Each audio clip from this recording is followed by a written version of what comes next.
And we're live for some Wildlands adventure. Take a moment, take yourselves back into the Wildlands. You stand upon the switchbacking path up the steep Whiteridge mountain toward the tremendous tower with the pair of Aarakocra statues holding up a platform above the clouds, twisted with tangled vines. You have just defeated an ambush of monstrosities that burst forth from the earth upon discovering the location of the person you're with, the great bard Alarka. One of the only two great bards that you know of that are still free of the clutches of those who dwell below. It is the very breaking of dawn upon the world. And as the golden light comes up all around you, Alarka, panting, still slightly injured, will pull her hood over her female peacock Aarakocra feathers,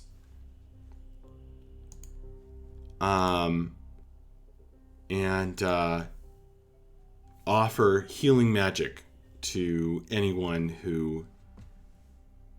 of you who helped defend her in this battle, who is still injured. Akiri would actually like to offer Alarka a little bit of healing too. She will graciously accept.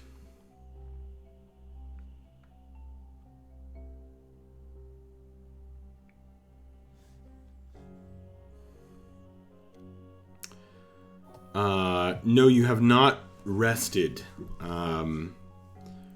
We are just after the battle. You are passing around healing magic. Alarka will heal you, Mavra. I will take it. Thank you. So badly injured.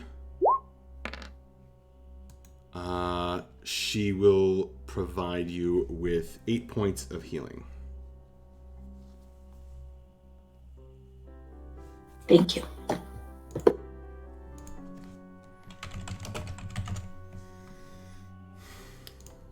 She kind of looks at you under the edge of her hood, and she says,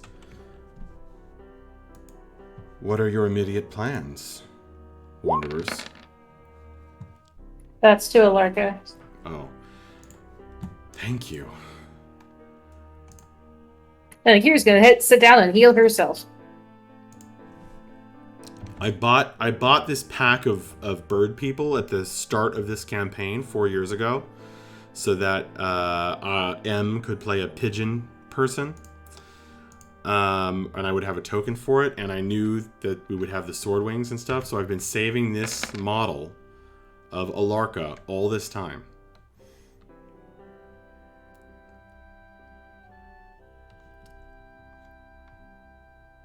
And so I'm just really going to show it on screen as much as possible.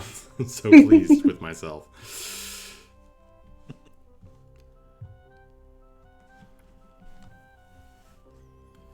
She says, I think our immediate plans are to continue on to the Sword Wings meeting. Yeah.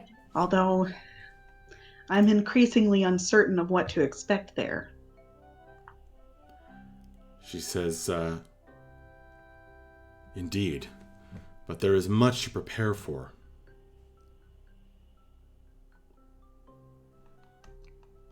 I fear a far greater attack than this ambush is coming." Yeah, I think that's what we've heard too.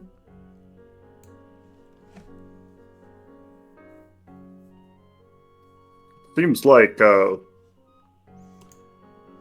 lot is going down at this meeting, and we might need all of our strength.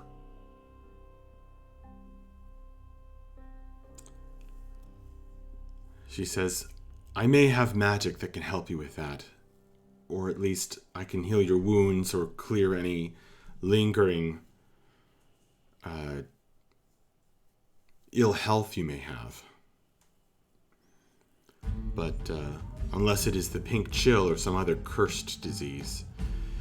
But perhaps we should hurry from the path before anything else comes.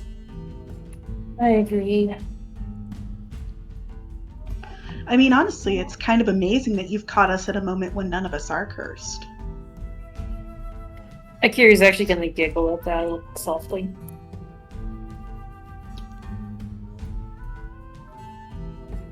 I see.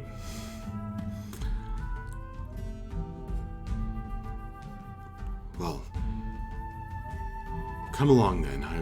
I will speak to the Swordwings.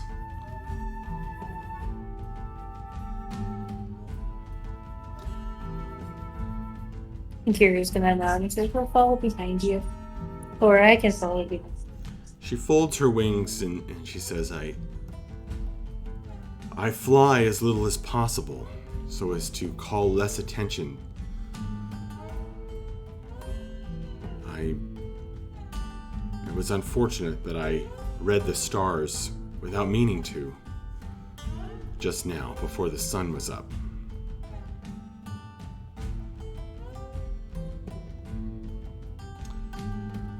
So you guys walk back up to the path, back to your camp.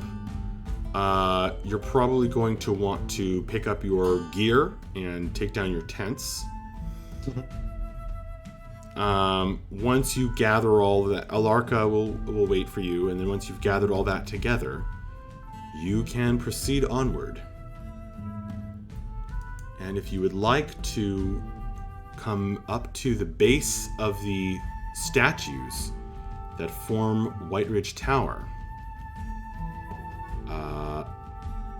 let me know. As you are getting up there, you're going to get this stunning view, even at the base of these statues that form the tower, of the surrounding countryside. Now, and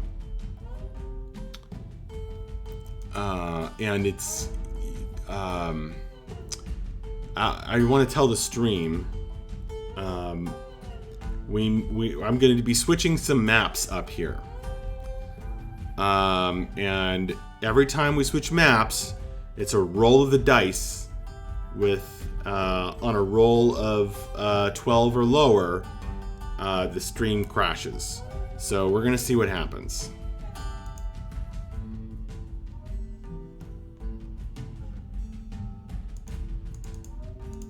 Okay, we're still live for now.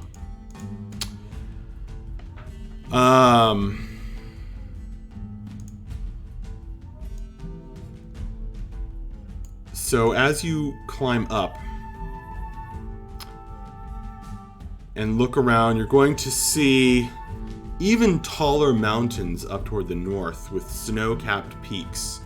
You guys are only you're only a couple of 100 feet below this thick layer of clouds that I've been mentioning the past few sessions that swirls around the tower as though some sort of powerful magic were calling them and catching the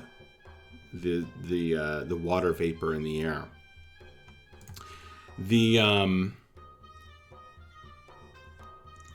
Down the forested slopes to the west, you can see farmland, and way off in the distance, poking above a lower layer of clouds, you can see the head of a statue.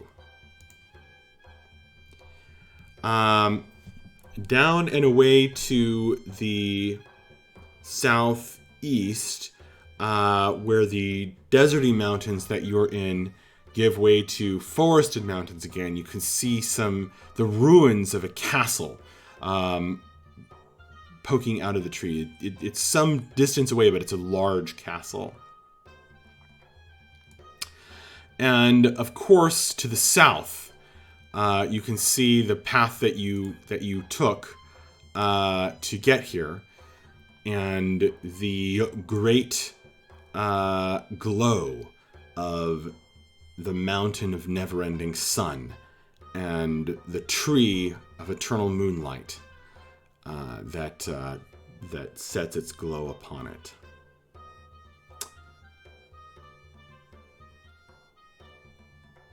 A contingent of Aarakocra come swooping down out of the swirling clouds.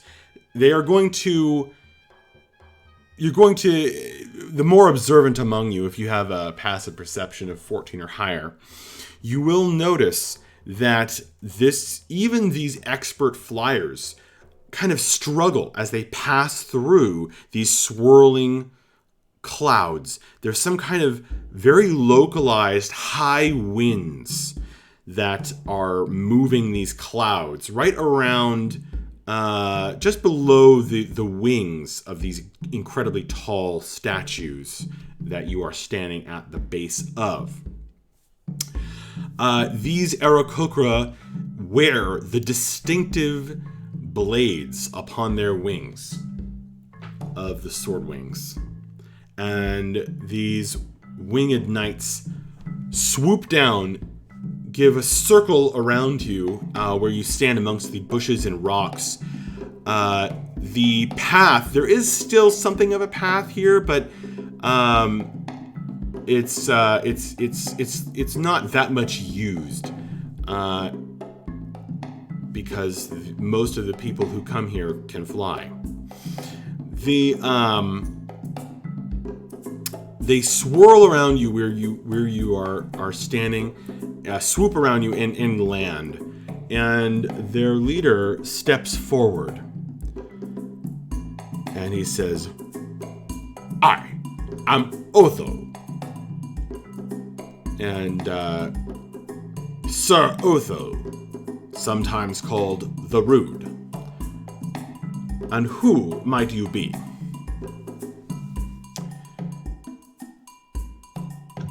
We are the Wanderers.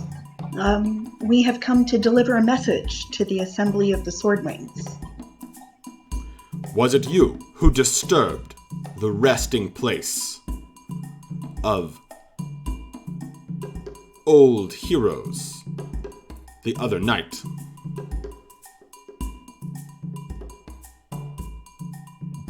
I don't think so. Wait. Hold on. Couldn't hear He that. This is out of character. Is he talking? Do you guys think he's talking about the fight that we had? Yes. Not the one we Hey. just had, but the one before it. We did Which I not feel like start we... Either that, or he's talking about the treasure chest that we dug up last night. True. I don't know. There's a lot of options. Yeah.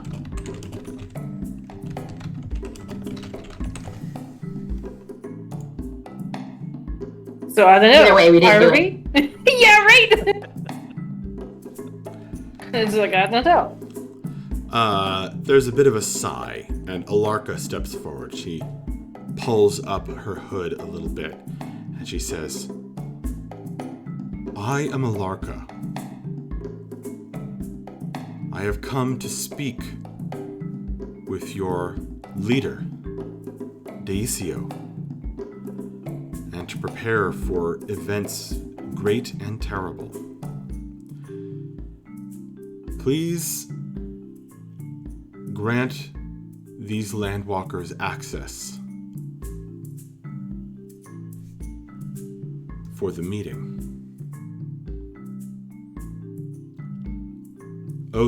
Sir Otho fixes her with a glare. He has an eagle Aarakocra, and he has these piercing eagle eyes. He fixes her with an eye, and he says, "You are welcome. However,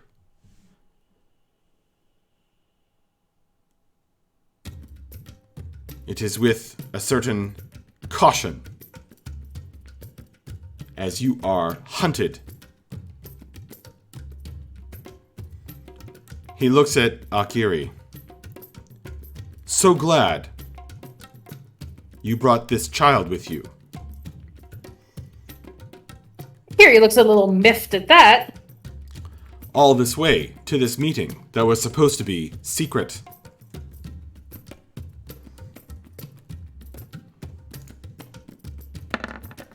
I mean, I don't know what we expected from Sir Otho the Rude, but this seems very on brand.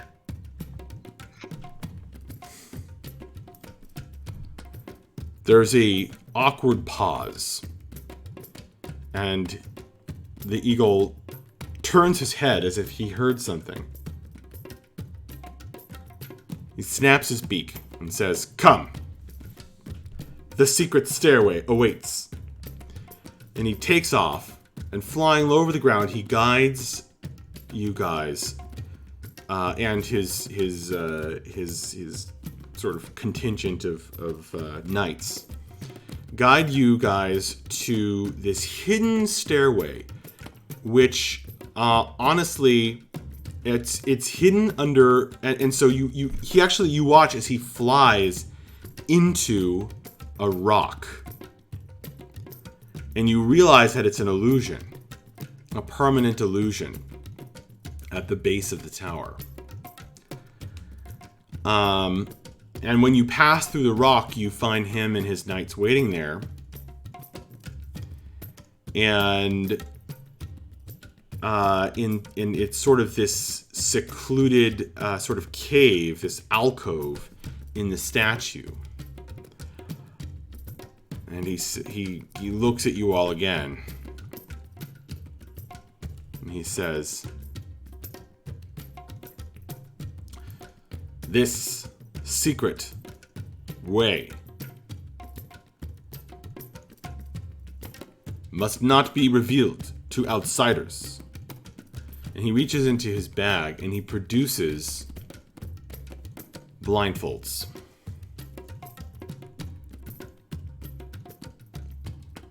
Place over your eyes.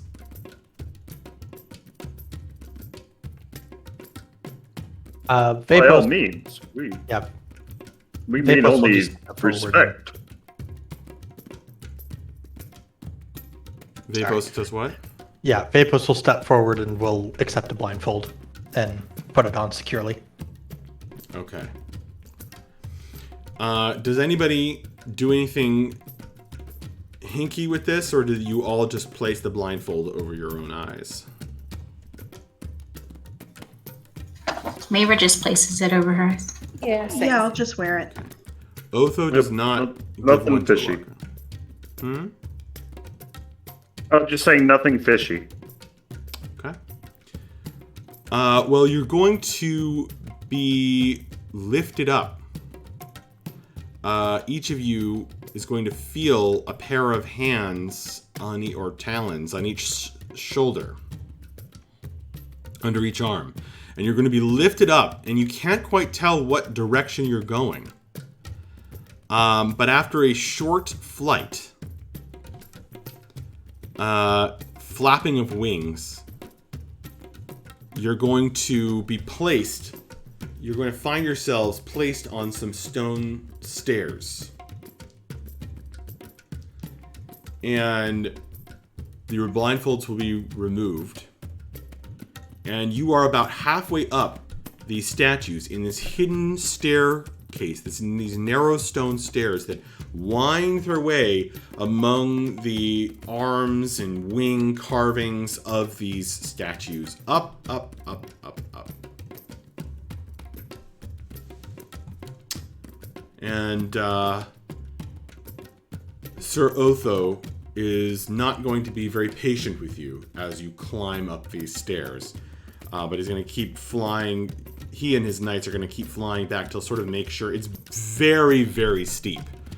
No consideration made for anyone who can't fly. It's one of those terrifying, dizzying experiences as you climb up Whiteridge Tower. How is he treating Alarka and the Curie? Just like birds are. Alarka is treated with great deference, but also, like, they don't touch her. You notice. They give her, like, a wide berth. You are treated like a child. There's a lot of checking. There's more checking on curls than any other member of the party.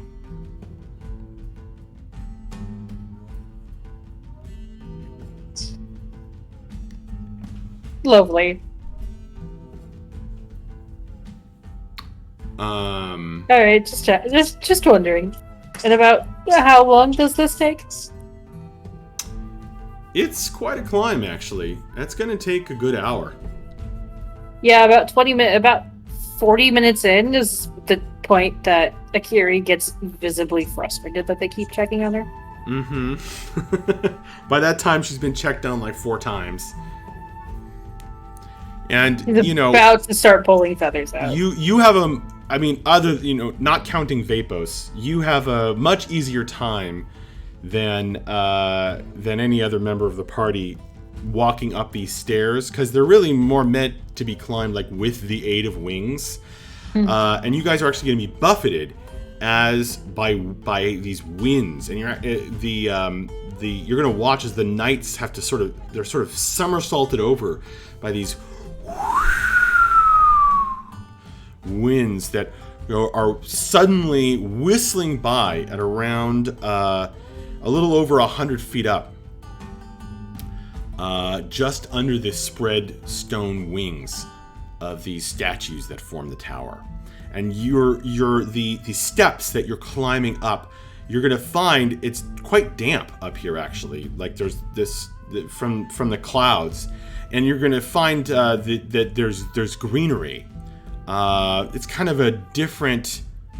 It's like everything that sprouts in the desert down below, it can grow better here, or it's finding purchase here. And the stairs that you kind of hidden stairs that you kind of have to climb up are kind of overgrown in places with these vines that have twisted and are kind of perhaps even holding parts of the tower in place. Ethan Hans says, "Blessing on all your ways, adventurer." So you guys are getting the benefit of bless now.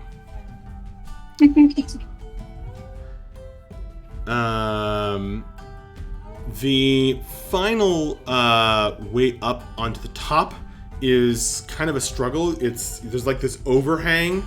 It's terrifying. Again, to everyone but Vapos and Akiri, there's this sort of terrifying part where you have to like climb and kind of like go around this overhang to get up on top of the sort of the top part. But there's this incredible. You're now at the top of this incredible structure. You made it to Whiteridge Tower. So we are going to... We're going to switch maps. All right, and this is a big map to load. So if we roll a 15 or lower, the stream is going to crash. So here we go.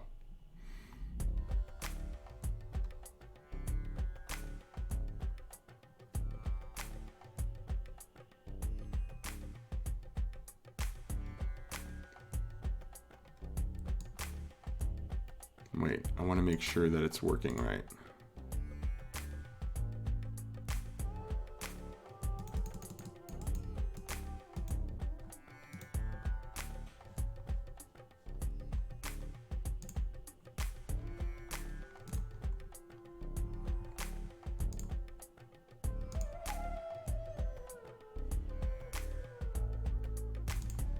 Stand by while I get the map ready here.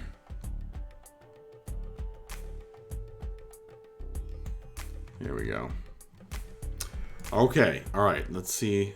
We're still at risk. Let's see. 1, 2, 3.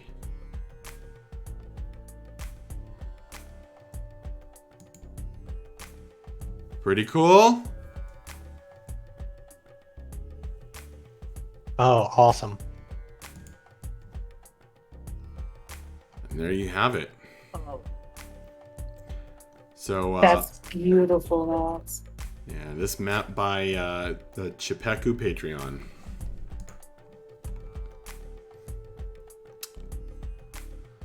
All right. So, there are. There's a bit of a hush up here, but the place is absolutely there's a lot more Aarakocra in one place than any of you have seen before, and that includes Akiiri's home. There are sword wings of all descriptions. Eagle Aarakocra, pigeon Aarakocra, raven Aarakocra, the very similar crow Aarakocra. There are parrot Aarakocra and quite a number of owl Aarakocra, seagull Aarakocra. Most of them are polishing their sword wings, their wing blades. Ethan Hans is also giving you guys a +1 charisma blessing. So if you have an odd numbered charisma, it is quite a sight. And they are chatting. Some are meditating. Some are practicing in this incredible place. The ancient statues that flank this vine bridge have these eyes that with these big orange, you're not sure if they're glass orbs or giant gems set in their eyes, and the whole place is shrouded in these wisps of misty cloud. So there you have it. I am going to I haven't populated this map with all of the bird people yet because I wanted to have the least amount of chance of it crashing, you know. But sense. I'm going to go ahead and start doing that over time now. There are patrols that seem to be coming and going pretty often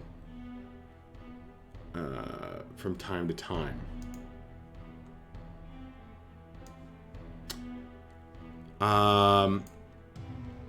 Just a few notes about this map. So you guys have climbed... so on the northern side are these ancient-looking shrine or temple type of structures. With these rows of flags and bronze or gold peaked roofs. On the southern side, there are these platforms of stone at the top of the pillar of rock that forms the tower,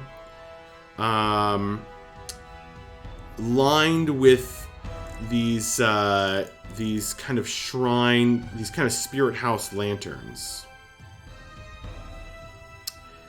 that look like they can have candles set in them to be protected from the wind. And it's almost like there's space there basically for a number of people to camp out. Now, I will say that when I say that these are the most Aarakocra you've ever seen in one place, it's only in the dozens. You know, it's more than Akiri's home, but not by like a giant margin.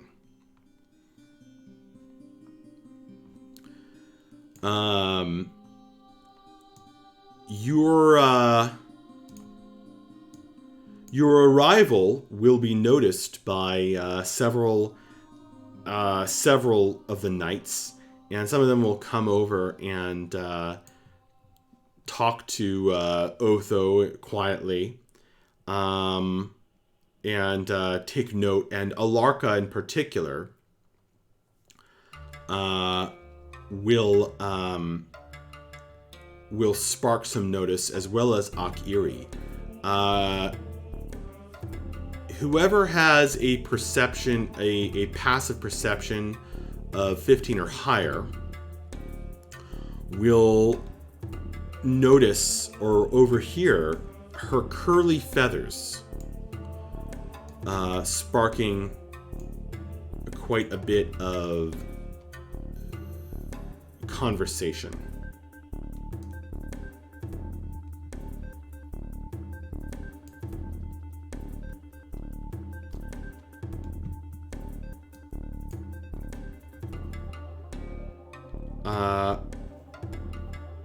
Nobody in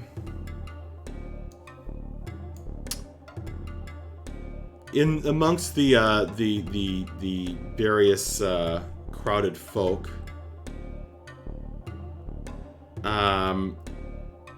they don't seem to want to rush forward and overwhelm you, and they seem also to be fairly busy conversing.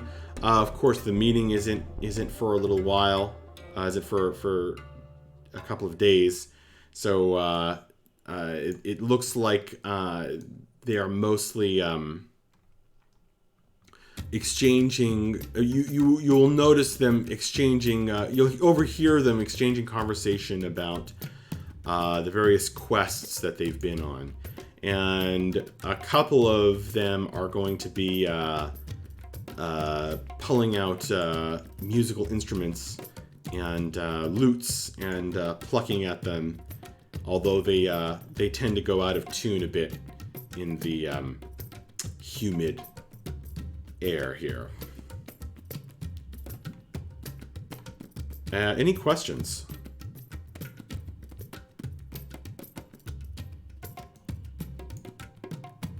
Do we see someone who looks like Daisio anywhere?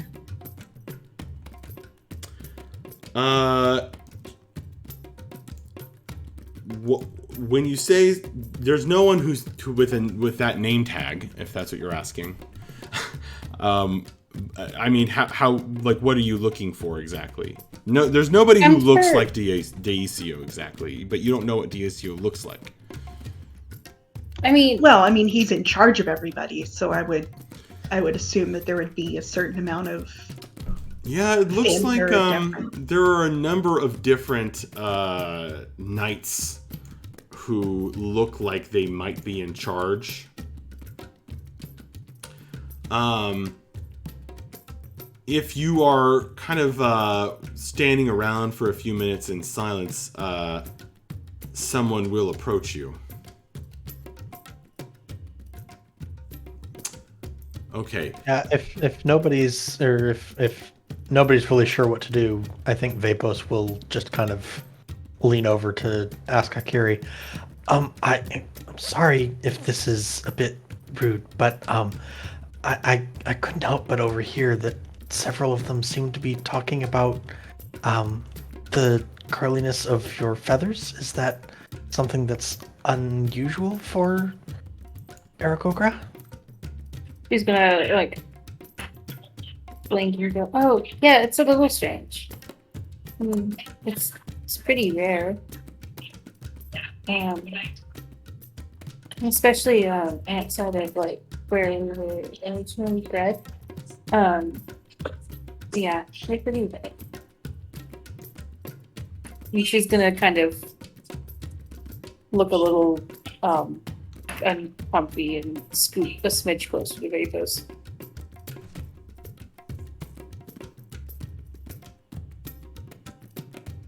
Well, if it gets too uncomfortable, just let me know, and I'm not quite sure what I'll do, but I'll try to figure something out. Thank you.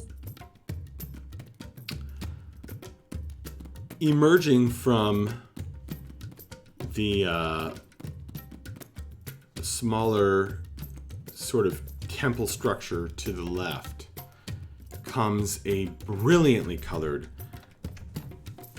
stunning male peacock Aarakocra.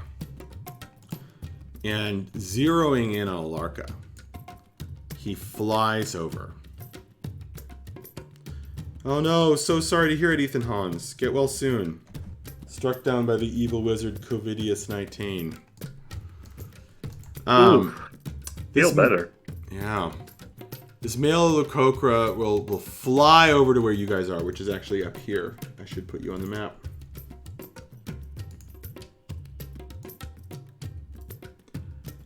And say, welcome, welcome, welcome, Alarka. Long have I looked forward to your arrival. And she peers up at him from under her hood. She says, you knew I was coming? He says, yes, indeed. I have foretold it through dreams from some time past. You are welcome indeed. And who are these landwalkers that you bring with you? She says, these are the wanderers who I was told by my patron god to bring here in preparation for battle. Ah, yes. The wanderers, you say? Yes, of course. Why did I not notice this before? They shall be written within the annals of our order, and they are welcome as well. Oh, did the stream break? Can you hear me? No. We've still got you. I can hear you. Just the music stopped. Music did not stop for me. Oh, I guess it was just switching songs. I don't know. Something happened. He says, come, you must inform me of your latest readings amongst the stars. Alarka kind of looks at you guys, and you see this sort of. She says, Does she need an out? journeyed... Does she very clearly need an out? Yeah. She says, I have we have just been through a terrible battle. All We the are more reason so- for you to retire to my temple. We are so exhausted from fighting the forces that seek to overthrow our land. Our respected companion does not yet have the strength to converse as you would wish, so perhaps at a later time. Yes, if there's some place for us to rest, that would be ideal for the present moment, and then we'll be able to devote our full attention to discussing the matter of yours and Alarka's foretellings. Of course, of course. Well, you may pick any spot to place your nest. As a keeper of Whiteridge Tower, you are welcome. Just if you have any sickly Please do not bring them into my temple, nor disturb Dacio where he rests.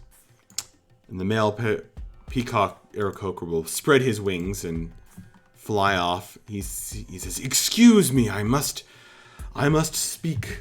He says, "Otho, Sir Otho, come with me. We must both speak with Jed the Wild. Sir Jed," and he flies off. Definitely seems like a busy time.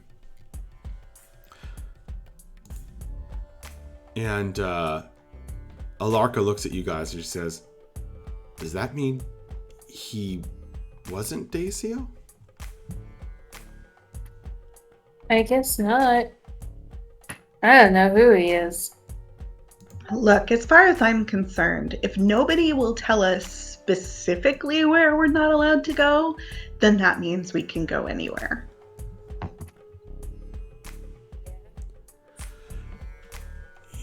"Welcome you are anywhere. That much is certain, my young friends." A vaguely familiar voice to some of you speaks up, and flying out of the cloud cover, wind blown, comes a somewhat old friend, Sir Sezig Lagaduke. That's actually gonna get Akiri really excited. She's gonna go, Sezig! Akiri, welcome. He is going to swoop down toward you, and he's going to kind of reach out his arms, like almost like, questioningly, like, "Do you want a hug?" She gives him a very enthusiastic hug. Okay. Like, Yeah. not quite bowling him over, but close. All right. Well, the old knight has some strength yet, but he is quite wobbly, and all of you are going to have this smell wash over you of wine.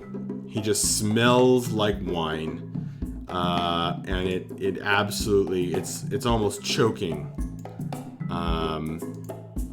in how it washes over. In fact, everyone make a Constitution saving throw if you want your character to not react to how strongly he smells.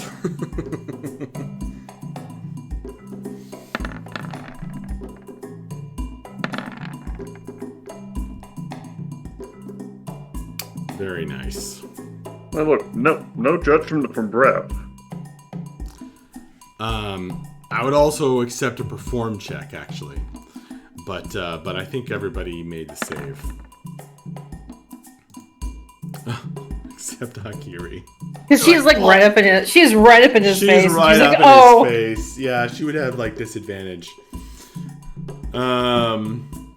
So not that it matters when you get 2 4s. But he says, "I am so glad you made it. Oh, you must be weary from walking up the secret stair." He says, "Good Sir Knights, make some room. These are heroes amongst us. Don't you know that?" And they'll flap their wings and take their conversation a little farther off, so you guys have space if you want to spread out up here.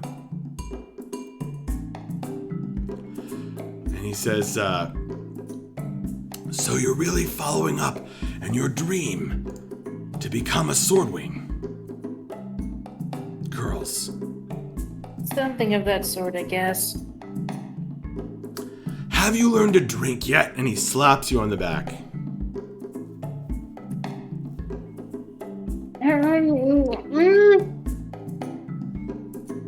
I mean, He points at you, and he talks to one of the nearby other knights who are looking on with amusement. And he says, "This kid worships the god of drinking." and gains magic powers from him, but she's never learned to drink. Does anyone else want a welcoming swig? And he pulls out a flask. And Carrie's You're getting too kind, sir. It's not a flask. It's a skin, a wine skin, and he hands that to Bref. I remember you, strong fella. You look different though. Try. Your hair, your head feathers. Oh, yes, I've learned to commune with the essence of the storm. It has peculiar side effects. Interesting. Well, he looks down at the clouds. We may be in for a very interesting storm here soon. The weather gets awfully strange up here, doesn't it?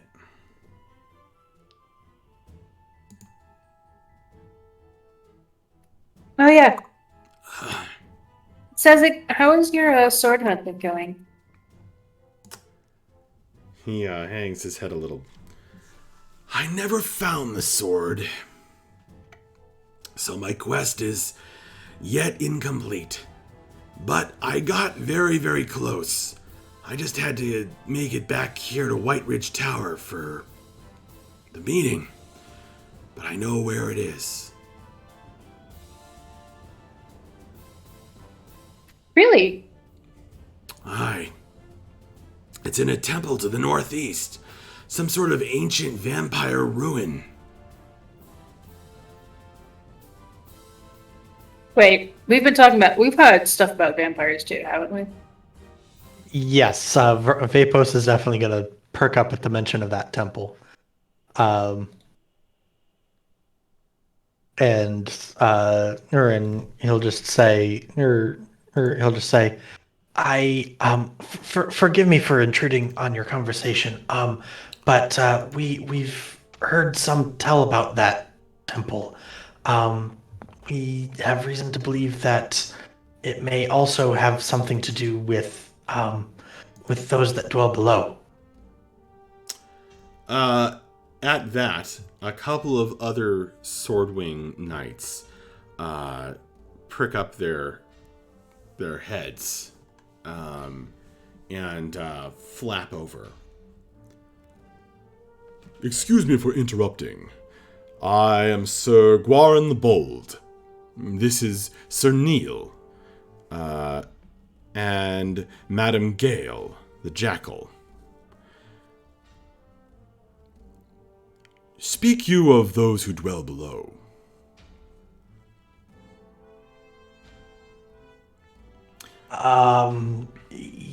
Yes.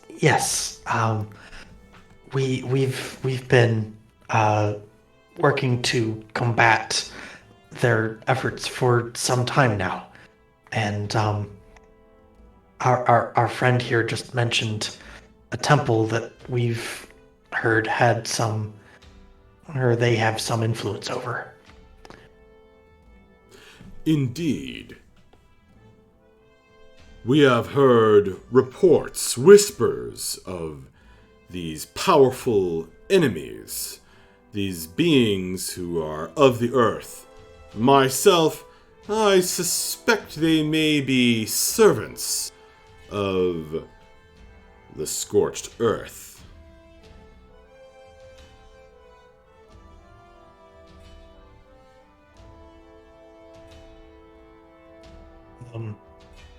That would not surprise me. The Scorched Earth cult is the ancient enemy of our order.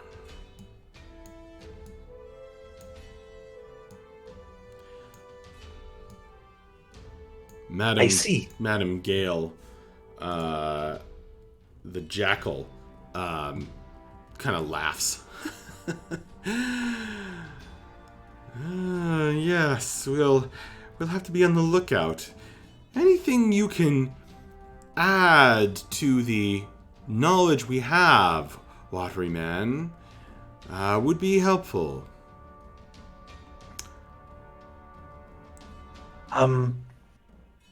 If that is Yes, your purpose well- in joining our meeting. It's one of our purposes. Yes. We have actually just fought against some of their servants just this morning. A large group of Dwargar dwarves and also a stone giant, I believe it was. They just attacked us on the path from the great tree to the south. Sir Sezig is paying attention. He says, "You're a new one to the Wanderers." Yes. I apologize. My name is Vapos. It's a pleasure to meet you, sir. And you, any friend of Curls is a friend of mine, and by extension, hopefully, the Swordwings. But you know an awful lot about these creatures. They do sound earthen. Possibly sent by the Scorched Earth. Very, very likely indeed. The Scorched Earth cult. Mm-hmm. All of the winged knights are nodding at each other.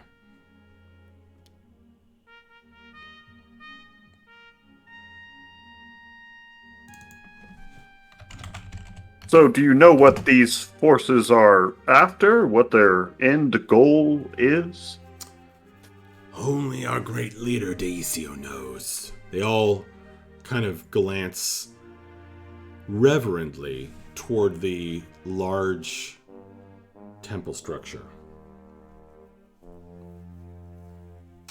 But they have always sought to destroy our order and bring everything to rack and ruin.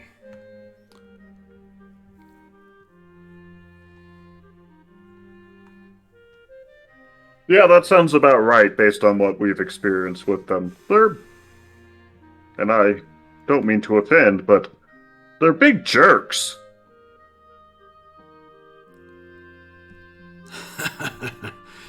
I'd forgotten how funny you are, friend. Not that I take your words lightly. He is a great warrior. All of them are. He tells the other Swordwings. They seem to hold Sir Sezig's word with some weight. And you feel like you've at least begun to be your presence has begun to be accepted here. Well, you're safe here, says Gwarin the Bold. Of all the places the scorched earth wouldn't dare to attack, this is paramount. Top of that list. Mavra is looking more and more panicky. Yeah, Vapos is gonna kind of wince a little bit as they say that, and just will just respond. I hate to be the bearer of bad news, but that may not be as true now as it used to be.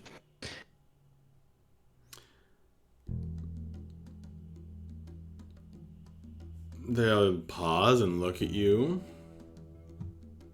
We have reason to believe that the scorched earth has made some inroads with rather significant allies. Probably the most notable of which is a demon that was responsible for the creation of the pink chill disease that is currently afflicting the dwarves. What? Pink chill? Demons? Allies of The Scorched Earth Cult? What are you... what is this watery fellow on about? And his loud voice carries. And that's going to start attracting the attention of quite a number of the nearby knights, who all start gathering around Vapos.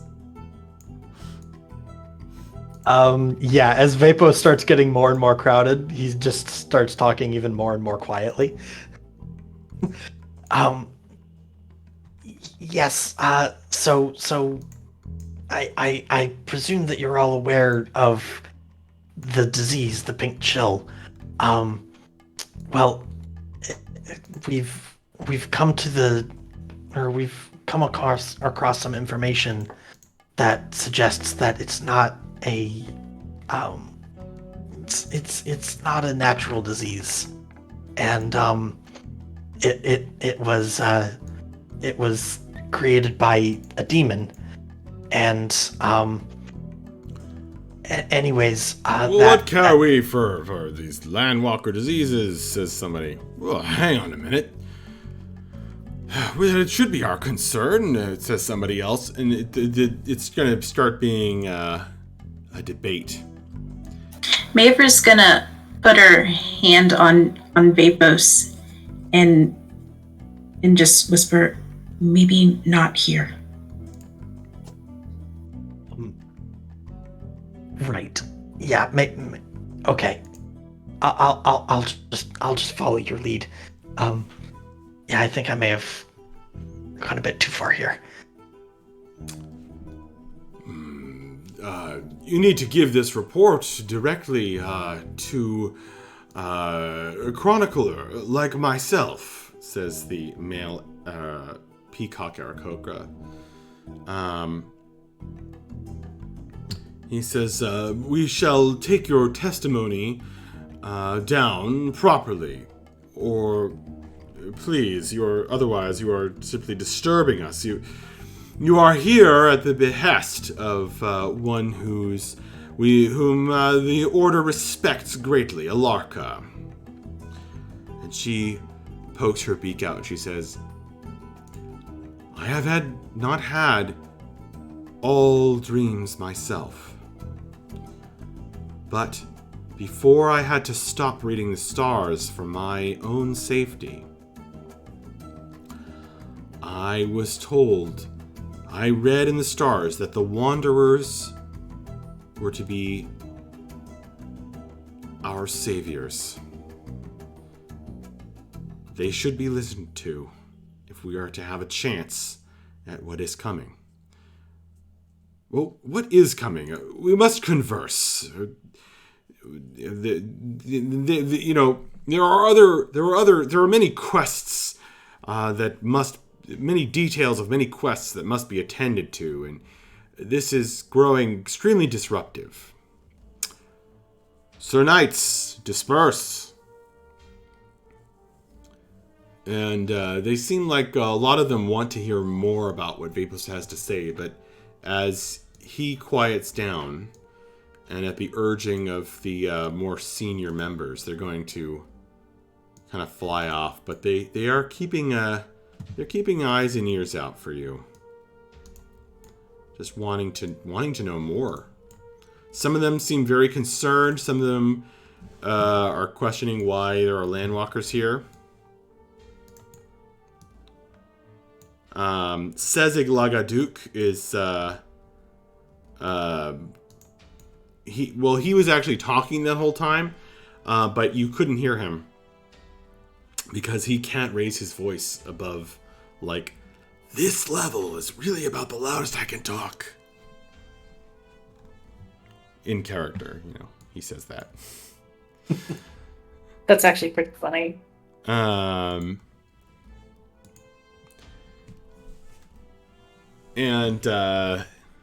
Sezig says, well, lots of excitement, no doubt.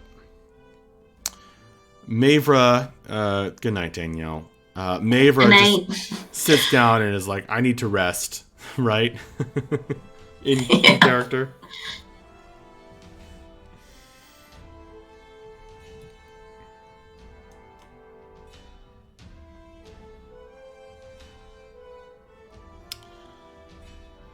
Halarka is kind of getting pulled away, and she says, "We must talk more anon." But she flies. She's following the male Aarakocra, and she says, you can hear her saying, like, the Wanderers are to be given every deference. In fact, I urge you, good Sir Chronicler, I urge you to place them in charge of the defense of the tower. And he says, yes, we have many knights, however, who are all prepared to die for the defense of Whiteridge Tower. Much as we appreciate the Wanderers and your word, they're kind of flying off talking about that.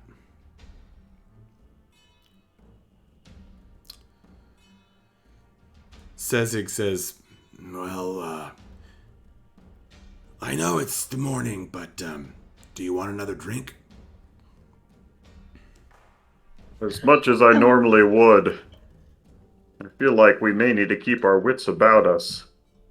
It's not just foes from without, but apathy from within that we may have to combat.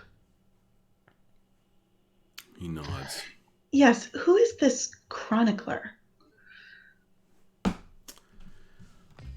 The Chronicler is a senior member of the Order.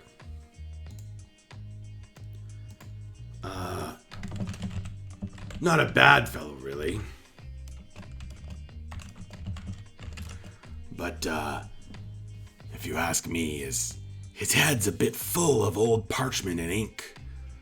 Old heroes and recording the greatness of our leader, and not so much in the field on quests nowadays. What's his name? You can tell by how well he keeps his plumage. That's covered in mud and blood, like the rest of us. Sezig, what's his name? He has a name. Let me think for a minute. Yes. Lancelot. Can I knowledge history on that? Sure. Can I carry knowledge history check on that? It's a solid 21.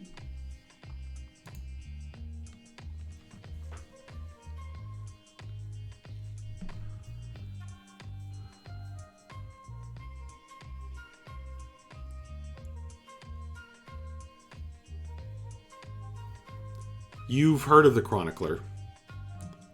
But mostly as a writer of histories.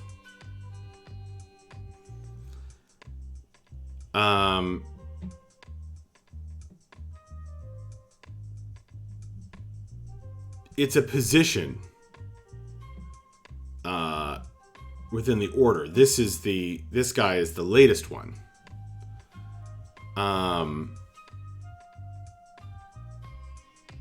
Bella, Akiri, are you rolling or is just Bella? Can I? Sure. You guys can talk it over.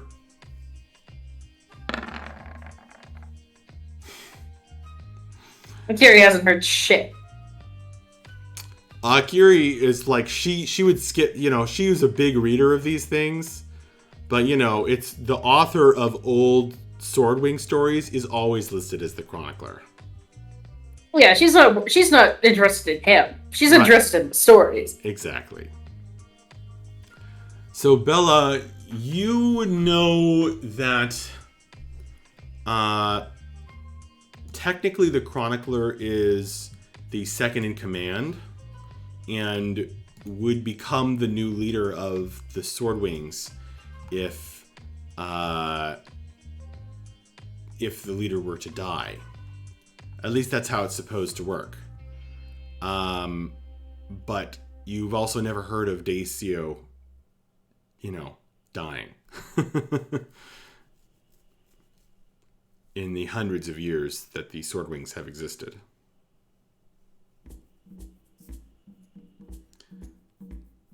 Um,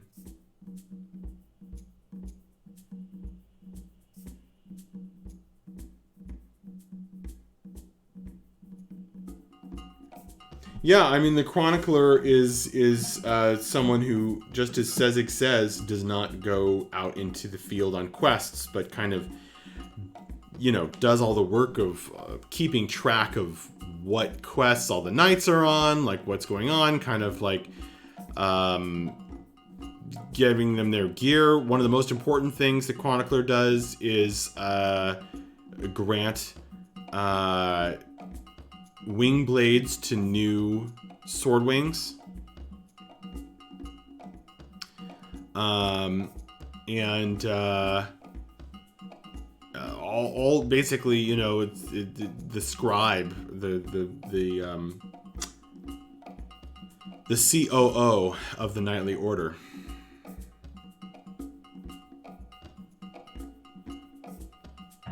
I mean, I don't want to cast aspersions on anyone that I just met, but he doesn't seem to place a lot of weight on the value of the lives of the Swordwings. Seems to me that avoiding an attack is better than fighting in one, and I'm not sure that he sees things the same way.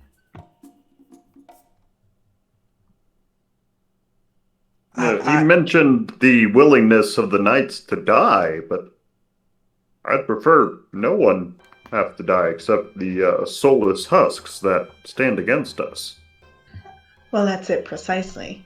I'd have to agree with that. Also, this chronicler is not a bad guy. He's just a bit foppish in appearance. He's just very confident in our fighting ability.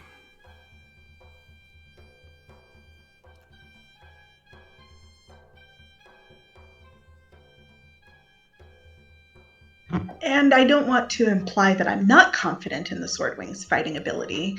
I just, as I said, any amount of loss of life is tragic. And if we can avoid it by convincing people to take our warning seriously, I think that that's far better. Well, tell you what, why don't you have a rest, look around. I'll go talk to the chronicler, and then you can give your report once you've got yourselves ready to talk to him. Does that sound good?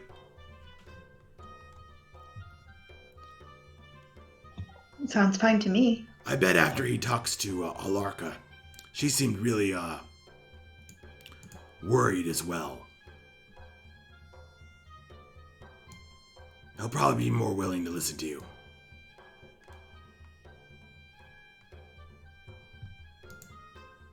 Here's hoping.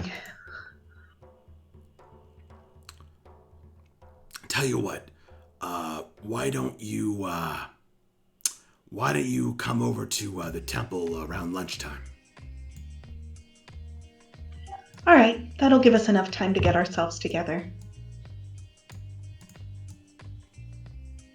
So you also notice that these birds, they tend to be like a little bit territorial. This isn't going to be totally unfamiliar to Akiri. But there's a certain territorial instinct at play where, like, certain groups of birds, they'll kind of congregate in a particular location, and they'll try not to bother each other because it is a communal space. And they'll kind of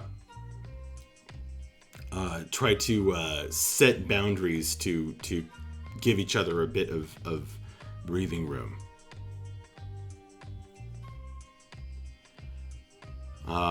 Would you guys like to do anything before you go in and talk to the chronicler? Akiri is just... Go ahead. Oh, sorry. I was going to say, Akiri is just people watching like crazy.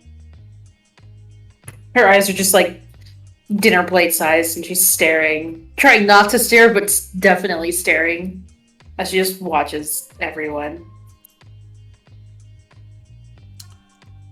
Go ahead and make a perception roll.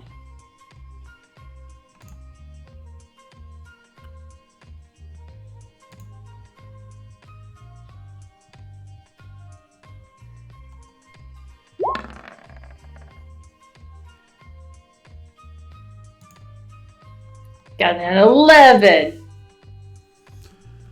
Okay. Like, get the past 2 weeks. Well, it's going to take some time watching, but eventually you are going to notice repeated bouts of sparring, kind of practice, on the western wing platform.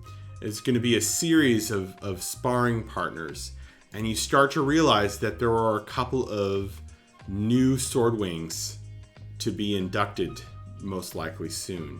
It's going to take you a while of watching to kind of realize that, though. So you guys are going to have plenty of time to rest and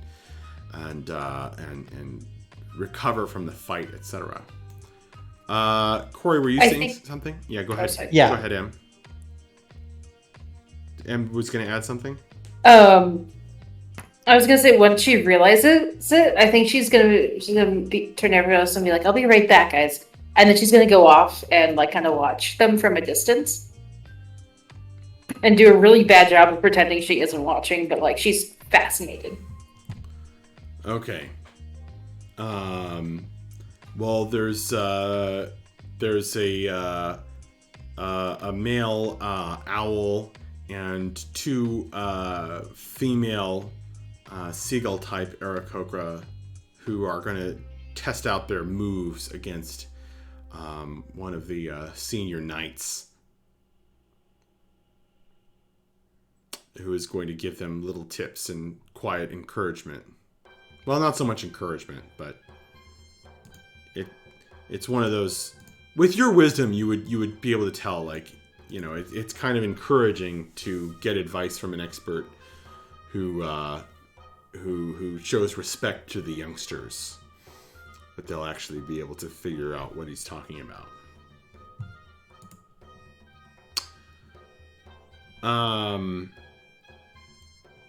Okay. Now, sorry. Go ahead, Vapos. Yeah, so as we're kind of sitting down to rest and, you know, speaking in a pretty low voice because he definitely doesn't want to get a bunch of sword wings to overhear him and jump into a conversation again. He's just going to very quietly say, I don't think they're soulless.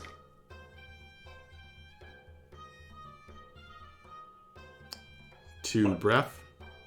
Yeah.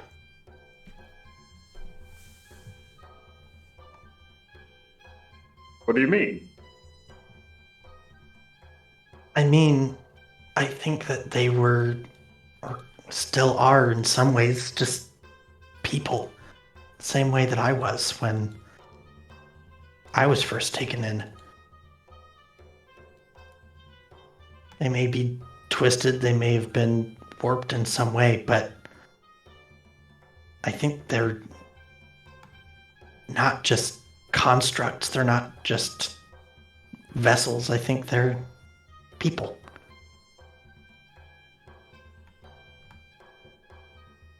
That's a troubling thought.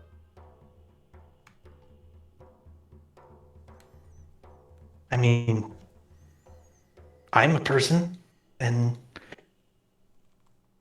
I was almost one of them. It's true, but when it came to it, you recognized the emptiness of that path and turned aside from it. Someone is chosen to go so far down it. Only As I because said. I failed. If Jakas had thought that I was better, then I don't know where I'd be.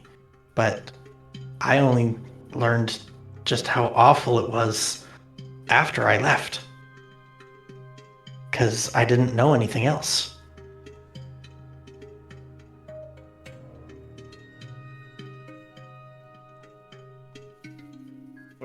I think it's fair to say that if any of the foes we find ourselves facing in the coming battle ask for mercy, if they show signs that they may wish to turn aside from the path they're on, I think that would be a welcome thing. I don't have high hopes, but anything's possible. I'm not saying to expect that because I certainly wouldn't. And I mean, we've fought a lot of them so far that have shown no remorse or anything like that. Just keep it in mind that they may not have had a chance to know anything better than what they're doing now. They're not just mindless things to be cut down aimlessly.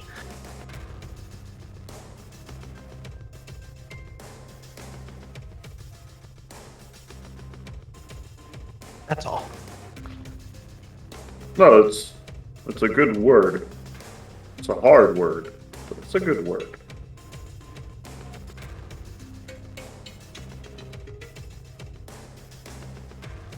Apos will just kind of nod and say, yeah, thanks.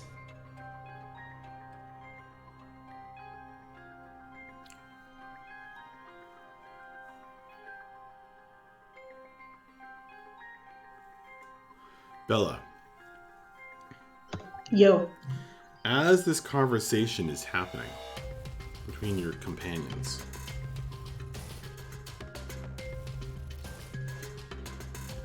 you're going to become gradually aware of your bowstring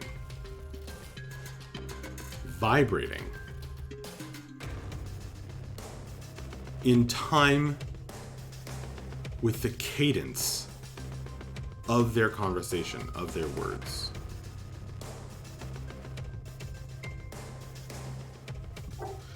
That's odd.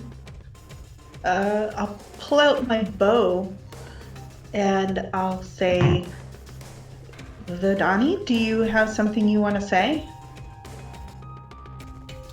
Just a quick note, there's some weird spike in bandwidth happening. You may lose me. Not sure.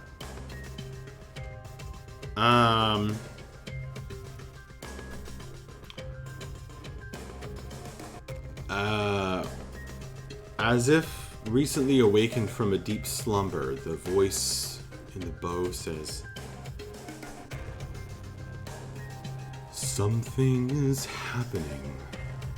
This place is strong. I think there's power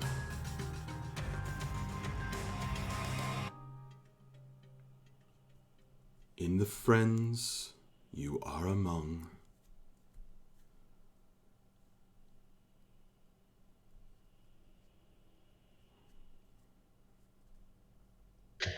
Maybe this is the place where I'll finally be able to have the end of my dream.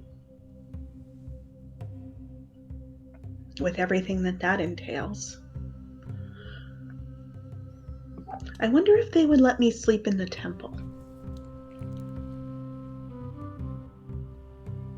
I would not be shocked if they did. You may then find your dream unlocked. Or perhaps anywhere up here.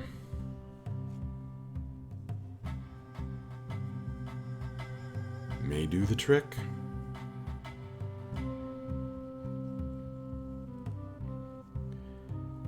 I can't wait to be free.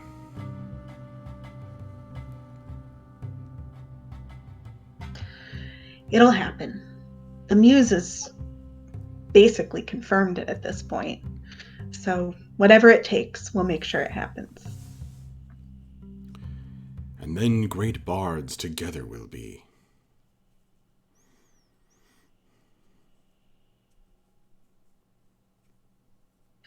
Well, that might take a couple extra steps. But we'll We'll get there one way or another. Indeed. I know it to be true. My freedom is certain so long as I'm with you.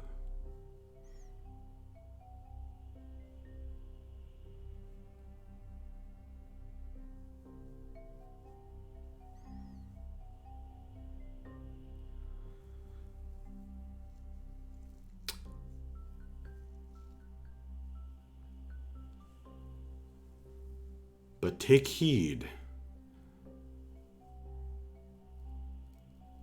to your friends' journeys.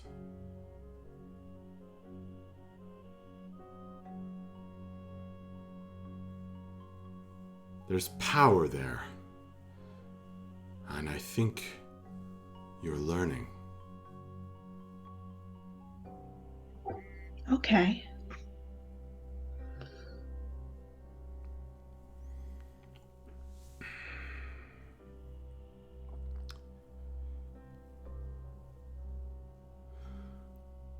Okay. Is there any prep you guys would like to do before? Because around lunch you get called, as Sezig predicted, to speak with the chronicler.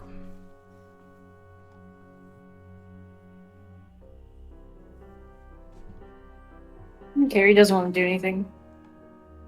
Well, she was watching the sparring. Okay. Well, Akiri, after a couple of hours of practice, the senior knight will kind of call it off, and then you'll look up, and Sezig is flying to join you on the head of the statue, and he says, "Well, they've got their practice in. Tomorrow, or on the day of the meeting, we'll kick things off with them having their chance to prove themselves in the sun circle." She's gonna nod. That's cool. I assume she probably that's the initiation rites, right? That's right. Although it's mostly a chance for us older folks to see how good the young people are. Nice. But the fight always starts over in the sun circle on the ground over there. That's their traditional spot. But they can fly all up and down and around. Just as long as it starts there. That's cool. And it doesn't matter who wins. They just have to show enough skill. No, that's cool.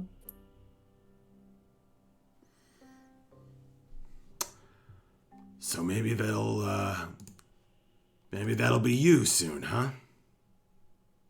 She looks at him and nods, really excited. Like, yeah, maybe that would be cool. Would you like me to? Would you like me to put your name in for the day after tomorrow? Akiri's eyes go wide. I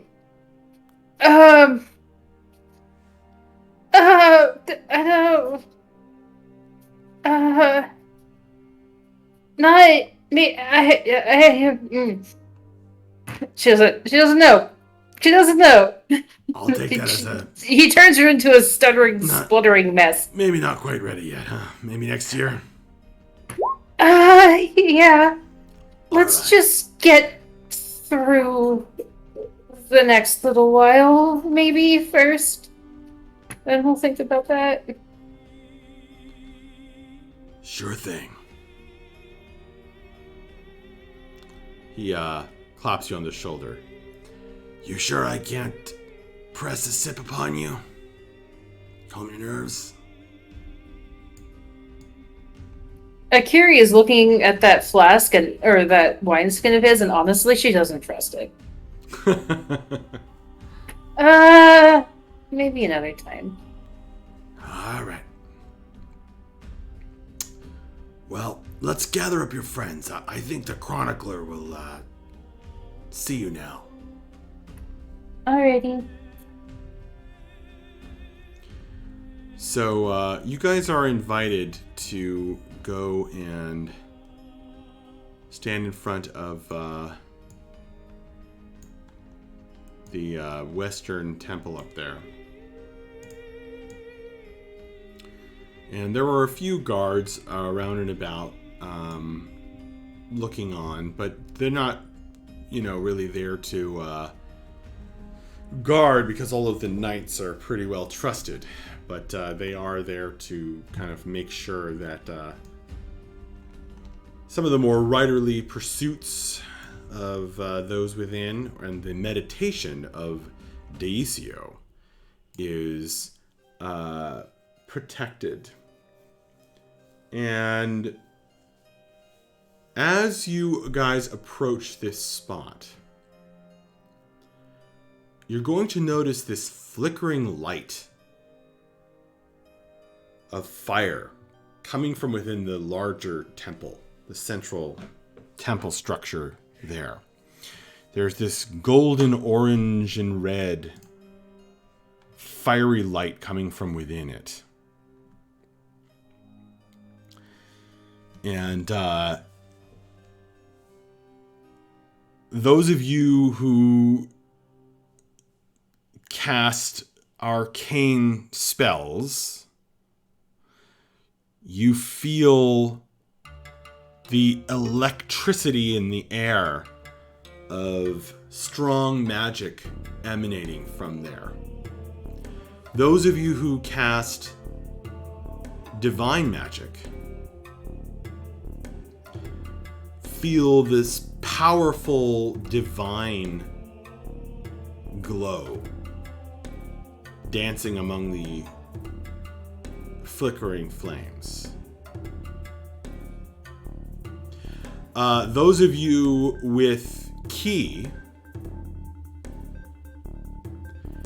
sense this strong well of life energy endlessly pouring through that light, that flickering light.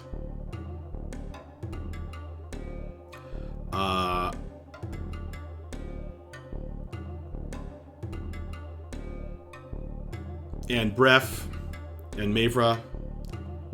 Well, Bref, actually, you are feeling the electricity of the coming storm, for sure. There's a storm brewing, 100%, and it's a strange one.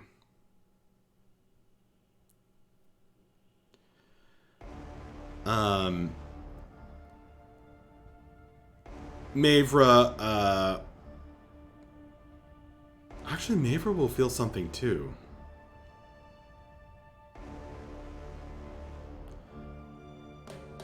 Now that she's come over to this rock,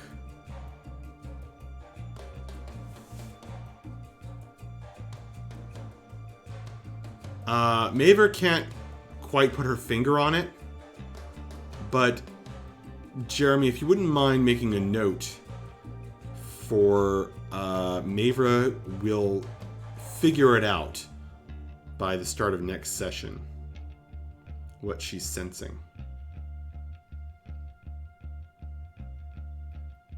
Would you mind? Got it. Thank you. Because she would only figure it out over time. And I want Danielle to be here too. So it makes sense. Now, the Chronicler and Alarka emerge from within the temple. And he wasn't rooted before, but the Chronicler has a different aspect now. And he throws his arms open and he says, Welcome, wanderers. I am sorry if I did not speak with you in depth right away, but now that I understand more fully from our mutual friend who you are and what you are to be to us, welcome again. It's an honor to be here. It is an honor to have you. And he spreads his gorgeous tail and bows a little bit. He says, I know that all of you wished to speak with our leader directly and immediately. However, I'm afraid that will not be possible. Daisio is deep in meditation. I think concerned with much of the same worry that has brought you here in the first place.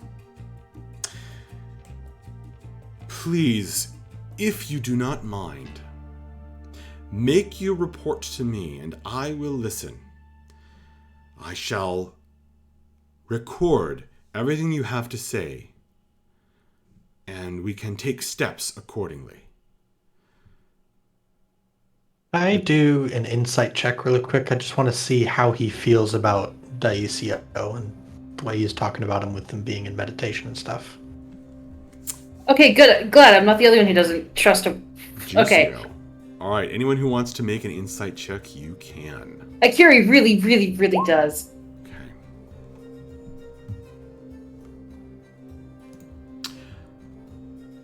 I just realized something.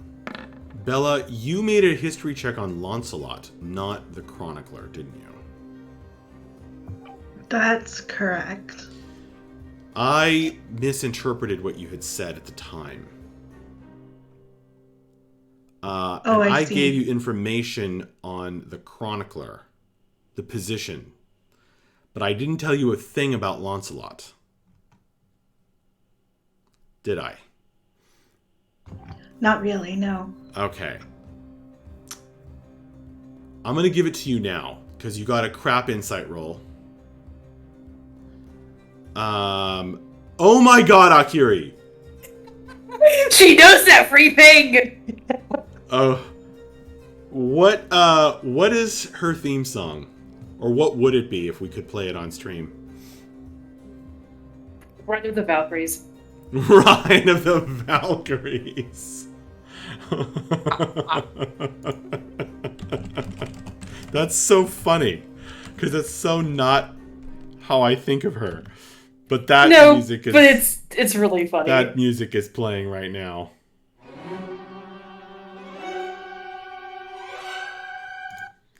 Brum, brum, brum. Okay. So she is on fire with that roll.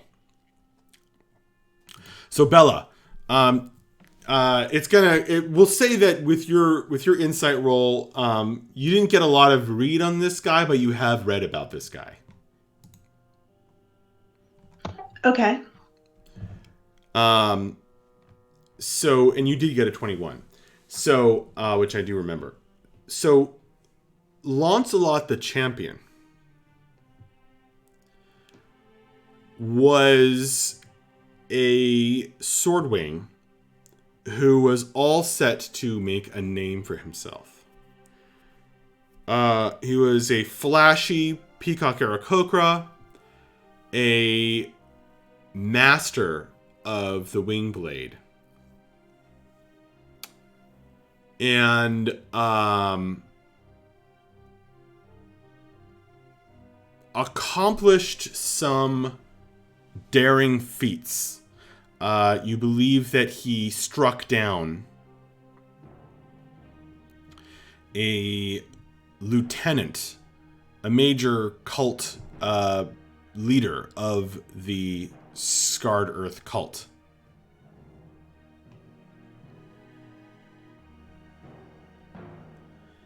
And he was sort of promoted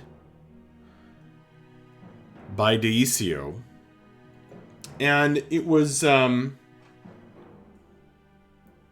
rare kind of public thing where it happened in like a landwalker, as they would call it, town. And it was actually in Monument, which is not far from here. And he was promoted to chronicler by Deisio, kind of, in the field as thanks. And Lancelot took up the position. He became chronicler, and then he wasn't able. He didn't go out in the field anymore, so he kind of faded from conversation. And now you see he's taken very good care of his plumage, and isn't really using that skill anymore for whatever reason. Interesting.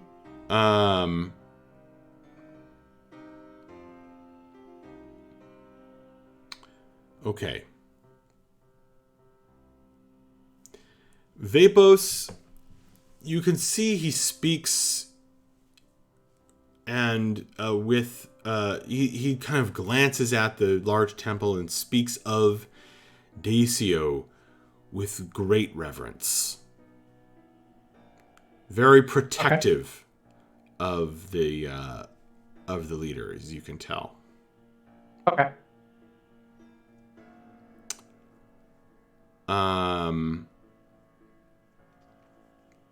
But you can also tell that he's a lot more open to talking to you guys after being in conversation with Alarka. And seems genuinely interested in what you have to say and respectful of the Wanderers. Perfect. Akiri. No, I'm a little nervous of anyone who would respect us.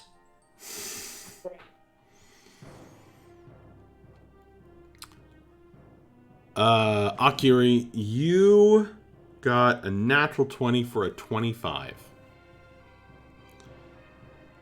It's fate. Open here.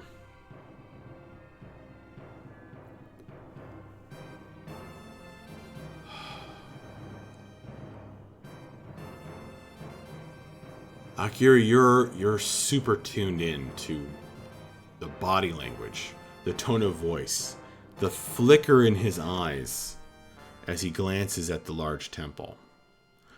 And you gain incredible insight into what he's thinking about, which is a lot of things in this brief moment. So you can tell all of the things that I just said to Vapos. Mm-hmm. But you also sense a fear. A deep anxiety, a powerful concern.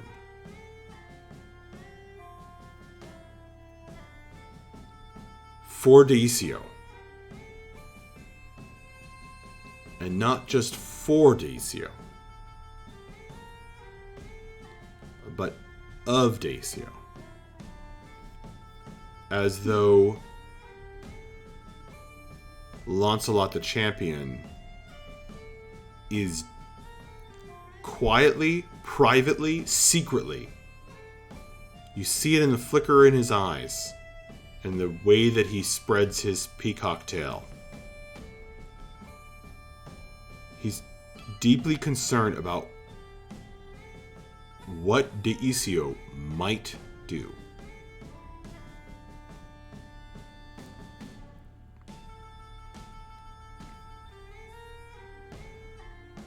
And by extension,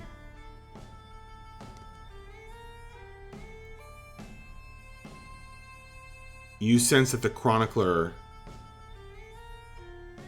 is worried about what DECO might order all of the Sword Wings to do. Because they all are devoted to him.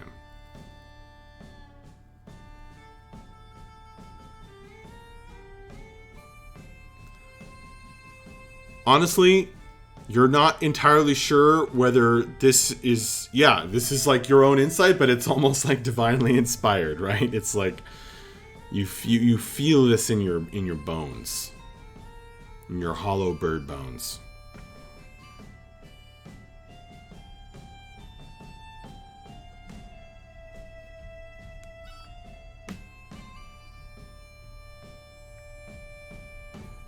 Well then.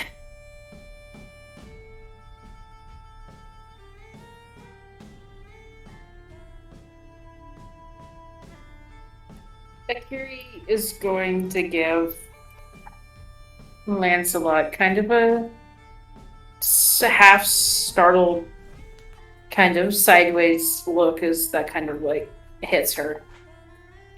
Okay. Well, he is very interested in hearing what you guys have to report, to say.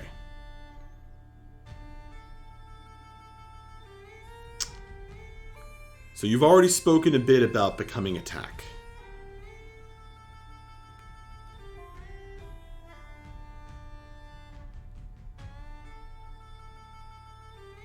Is there anything else you want to add?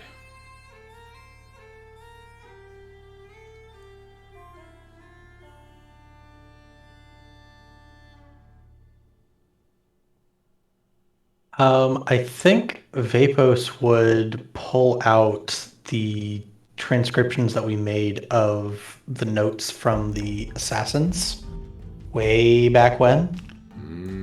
The ones that are forgetting magic? Yes, we transcribed them we translated them so that we could read them, and there was at least one of them that specifically mentioned the scorched earth.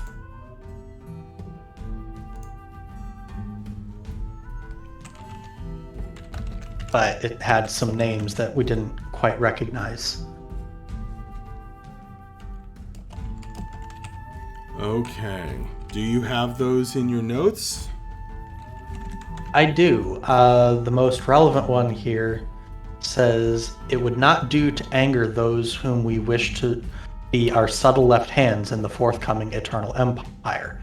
Importantly, you may need to smooth things over.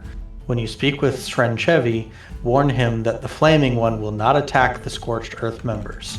Though the Flaming One will certainly fight for us, he may not always appear to be on our side. The fact that he works with his Order's mortal enemies is enough. It is vital that this secret remain hidden, and that the Scorching Mountain not turn aside from its present course, or the ally beneath Deldam may withdraw his support. This message is marked with magic of the Forgotten, and only those marked by the Umbral Knights may read it."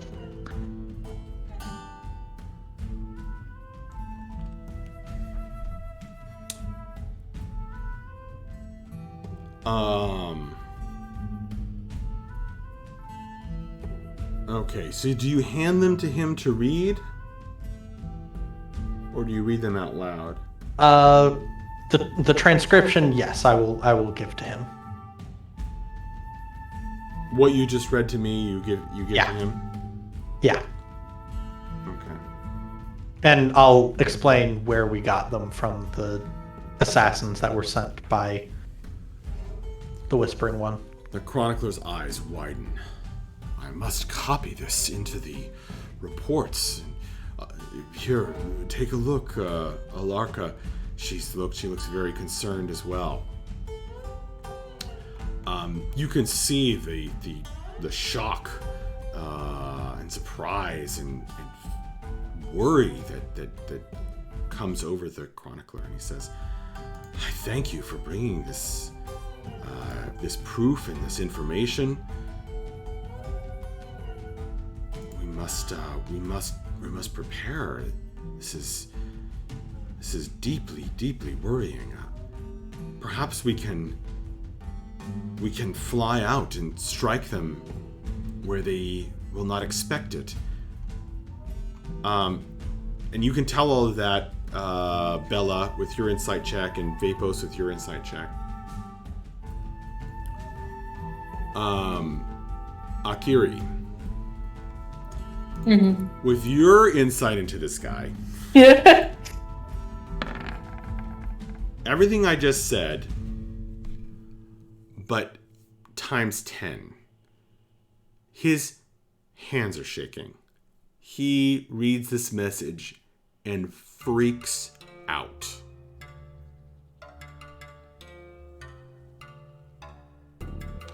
And he keeps glancing. No one else notices this but you, Akiri. But his eyes are darting toward the flickering flames light coming from the main temple building. You can basically see his bird heart pounding out of his chest.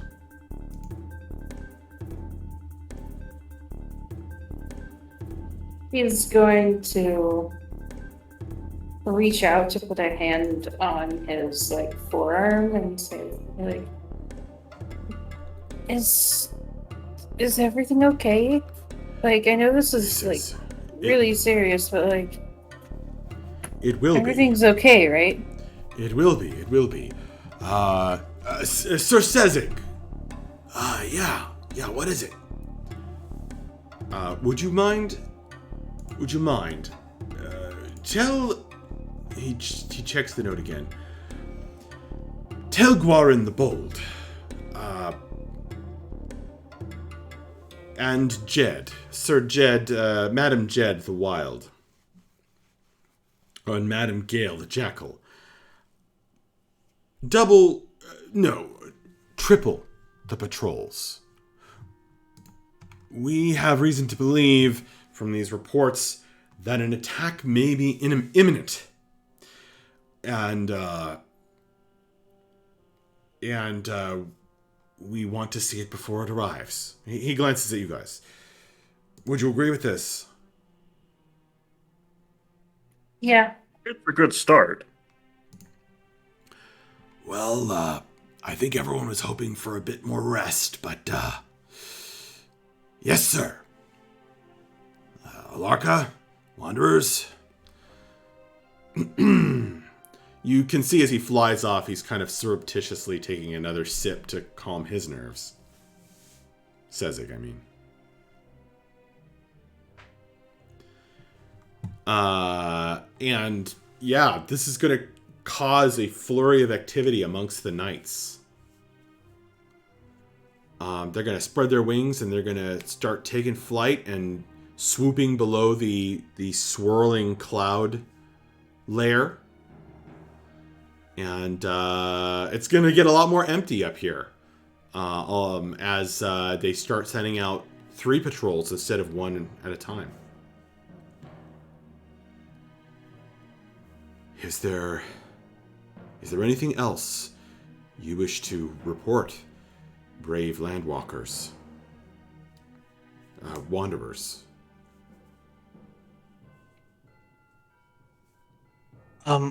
Only that I apologize. I'm looking through these notes again and trying to make sure that there's not anything else. It seems that you should expect that the attack that's coming is not going to be just a singular force. I don't know the nature of it, but it seems that there's a number of alliances that are coming together for this. Alliances? Alliances between dark forces, you mean? Yes, I suspect. It's not particularly clear, and I'll give him another note that I just realized is also really relevant here. It says, "They are stronger than we realized. We send more of you now. Do not fail us." bring the prodigal son's body to his former master, but offer the secret techniques marked within it to each of the lieutenants present at the Whiteridge attack. Alarko breaks in and she Mhm. says, this one is the prodigal son. She pointing at you. Yes. Yes. But more importantly, it mentions lieutenants present at the Whiteridge attack, and our multiple alliances in this matter must be respected. For if these alliances fail, it will set us back decades. As ever, one thing that goes wrong could set them all fighting one another. This message is marked by the magic of the Forgotten, and only those marked by the Umbral Knights may read it. Alliances.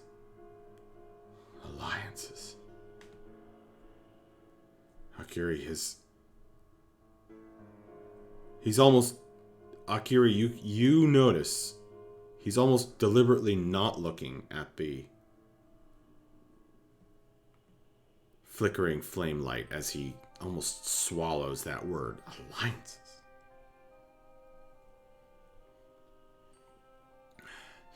The way this note speaks of them, it suggests that they're not sturdy alliances. They're fractious and prone to falling apart at the slightest misstep. Well, that is a ray of hope that we must rely on. We received word to watch the skies, and he glances at Alarka and she nods. Watch the skies for some dreadful doom. We will speak more of this at the meeting. But I wonder if it is from below, as is our traditional enemy, that we must watch as well. Akiri's gonna speak up, and he said, I'm starting to wonder if it's a little something of both. A little something of both, yes. Well, as you say, we must put our hope in the weakness of alliance between evils. And in our own strength, of course. Let us not discount the... Anyway. Is there anything else you wish recorded in the annals and reports?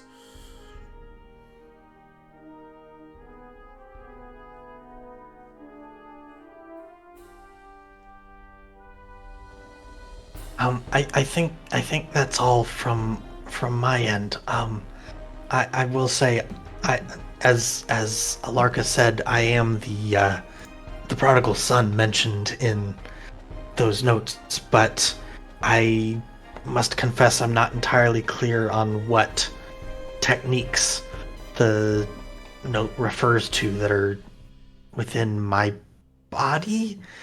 I'm not really confident about that. Within your body? No, I don't know what that means, but I assume you have some special ability that they desire. I suppose. I mean, it's a bit complicated, but the short answer is that I've developed my own sort of techniques that were adapted from the ones that they taught me. But it doesn't seem like it would be the sort of thing that they could easily use. I mean, to be clear, they were trying to kill me. And so I'm not really sure how they would be able to extract those techniques just from my corpse. Well, it matters little, I suppose. We just have to keep everyone alive and safe. Thank you. Yes, I just wanted to provide some extra context for that part of the note. As much as I could, anyways. Well, here is what I will say. Due to the extraordinary testimony, report, and the good word of our respected prophet here, the Star Reader. I'm sorry, I shouldn't say that out loud. Our friend here.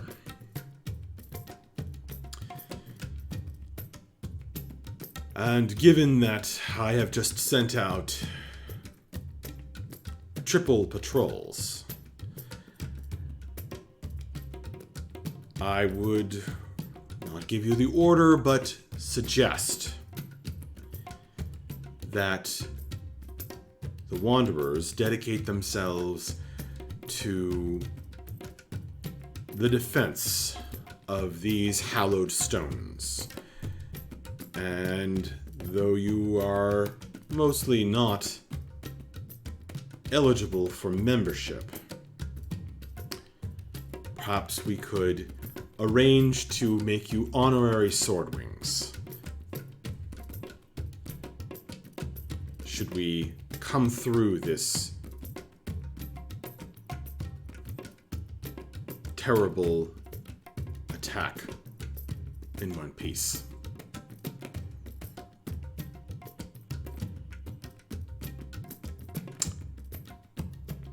Is that something you would like to happen? It would be a great honor. Although, honestly, at this point, I think can safely say that our priority is making sure that everybody comes through this experience all right. That's the whole reason that we traveled here. Spoken like a hero of story and song.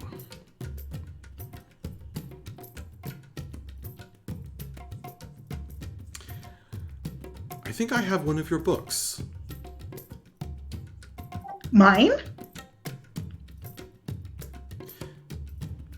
Yes. Perhaps I will look for it and you can sign it for me tomorrow. The travel books of the Sergidia Empire are of particular interest to myself now that I don't get to go out in the field as much. I'm honored. Thank you. A lighter topic to close out our conversation here if we are done.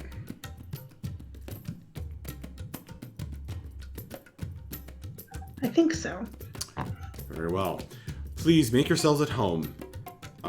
You may request of me anything that you desire, particularly if it would pertain to the defense of our order. And once again, I bid you welcome. You may also enter and peruse the chronicles. I make most of the modest library that I possess open to you, should you be interested. And honored guests, welcome.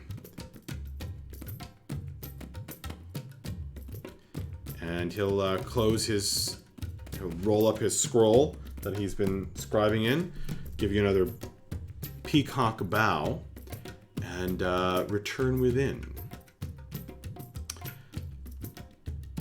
Can you guys go 5 minutes over? Yep. Yeah. All right. Just real quick, is there anything else major that you guys would like to use the rest of this day to do? You don't have to describe it in detail. We can cover it next session. I just want to know. Not in particular for Vapos. Okay. Well, with the strenuous... I can't think of anything. Okay. Well, one of the other knights, Sezig, actually, is going to confer with you as he also wants your advice and thoughts on potential defense of this location. So you guys can do that if you want to discuss possible strategies, we can do that. You can do that on Discord, and you can get, certain. You can get some materials if you want them from the Swordwings and through Sezig and the Chronicler. But we, when you guys bed down that night, Bella is going to slip into a powerful dream from the Muse. And you, possessing the keys from the Tree of Eternal Moonlight, will be able to follow her. Assuming that you all do. Hopefully the stream doesn't crash in the very, very end here. Please don't crash.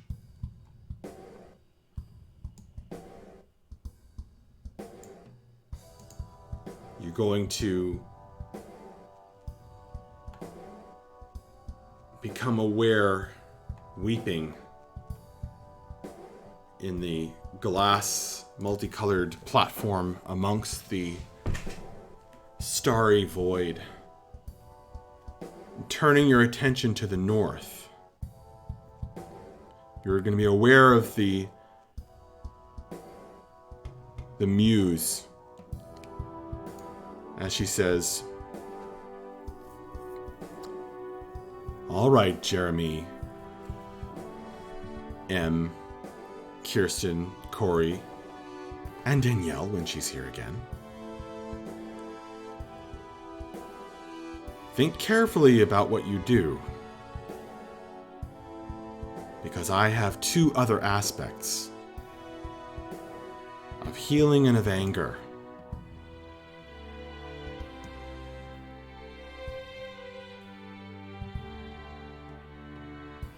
And one of history as well.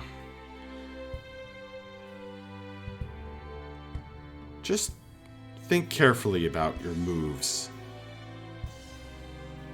Things are not always as they appear in the dream world. But may I introduce you to the three-eyed snake?"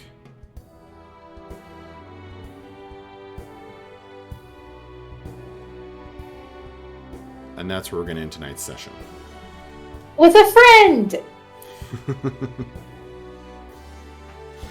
He's very friend-shaped. All right, well...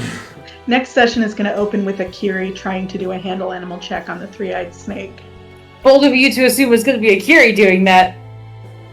It's straight up going to be me.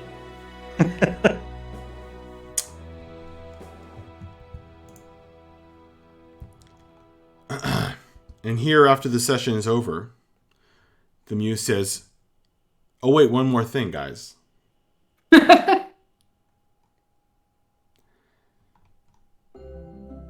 She says, to break the curse,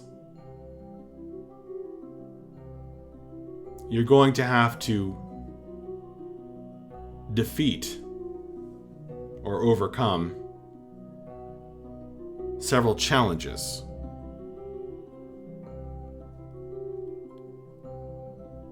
Displaying performance, nobility, energy, and desire. And also, something happened to the tree.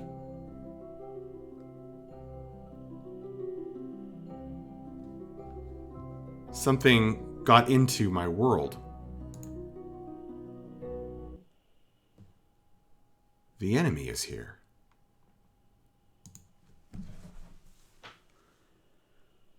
And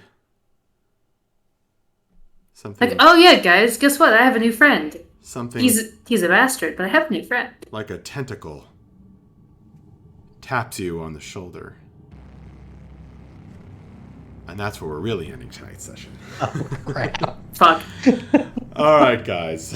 Oh yeah, an enemy got in here. Tentacle taps your shoulder. I was really hoping that I had fixed that with the illithid blood. Guess not. Thank you Hey, to listen, Ethan Glenn. Hans, who was chatting. I hope you get well soon, Ethan Hans. Thank you to anyone who watches this later. You are awesome.